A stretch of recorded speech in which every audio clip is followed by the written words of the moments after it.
સુરત શહેરના સિંગણપોર ડભોલી વિસ્તારમાં એક હૃદયદ્રાવક ઘટના બની હતી.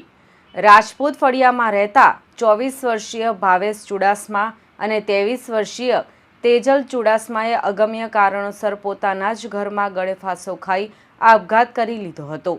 આ નવપરિણીત દંપતીના લગ્ન હજુ ગત વર્ષે જ થયા હતા. આ 1 વર્ષના ટૂંકા લગ્નગાળામાં જ બંનેએ આત્મઘાતી પગલું ભરી લેતા ચકચાર મચી ગઈ છે. સિંગણપોર ડભોલી વિસ્તારમાં નવ દંપતીએ ગળે ફાંસો ખાઈ અને સામૂહિક આત્મહત્યા કરી છે. દંપતીએ આવું આત્યંતિક પગલું કેમ ભર્યું તે અંગે અનેક તર્ક વિતર્ક સર્જાયા છે. સુરતના સિંગણપોર ડભોલી વિસ્તારમાં એક અત્યંત આઘાતજનક ઘટના સામે આવી છે. અહીં એક નવ દંપતીએ ગળે ફાંસો ખાઈ અને સામૂહિક આપઘાત કરી લેતા સમગ્ર વિસ્તારમાં સન્નાટો વ્યાપી ગયો છે. લગ્નના હજુ માંડ 1 વર્ષના ટૂંકા ગાળામાં જ આ દંપતીએ આવું આત્યંતિક પગલું કેમ ભર્યું તે અંગે અનેક તર્ક વિતર્ક સર્જાયા છે. તો મળતી માહિતી મુજબ આ યુગલના લગ્ન માત્ર 1 વર્ષ પહેલા જ થયા હતા.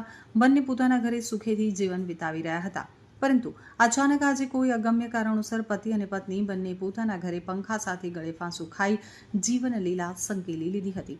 ઘટનાની જાણ થતાં જ આસપાસના લોકો દોડી આવ્યા હતા અને પોલીસને જાણ કરવામાં આવી હતી. દંપતીના સામૂહિક આપઘાત પાછળ કોઈ પારિવારિક ક્લેશ કે પછી આર્થિક તંગી કે અન્ય કોઈ કારણ તે હજુ સુધી સ્પષ્ટ થયું નથી. ઘટના સ્થળેથી કોઈ સુસાઇડ નોટ મળી છે કે કેમ તે અંગે પણ હજુ તપાસ ચાલી રહી છે. સિંગણપોર ડભોલી પોલીસ કાફલો તાત્કાલિક ઘટના સ્થળે પહોંચી ગયો હતો અને મૃતદેહોને પોસ્ટમોર્ટમ માટે ખસેડવાની કાર્યવાહી હાથ ધરી હતી. જી, તમારું નામ? મહેશભાઈ વાયાભાઈ સોલંકી. જી, શું ઘટના બનવામાં એવું છે, મારા મામાનો છોકરો ને છોકરી બે ફાંસી ખાઈ ગયેલા છે. શું કામકાજ કરતા હતા? હીરા ગાંવતા હતા.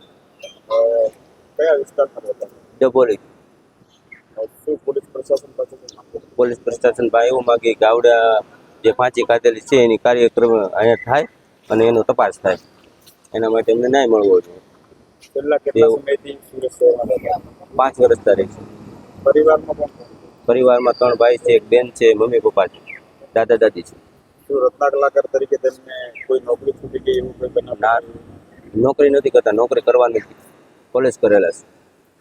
બીજું કોઈ એવું કોઈ દબાણ બબાણ હોય એવું કંઈ? દબાણ હોય એવું અત્યારે મને દેખાતું નથી, પણ હોય તો તપાસ કરવી જરૂરી છે. ઘટના કયા ઘટના કાલે બની છે, કેટલા વાગે? 6 વાગે. કયું પોલીસ સ્ટેશન? પોલીસ સ્ટેશનની ખ્યાલ નહીં સર, સિંગલ પોલીસ સ્ટેશન.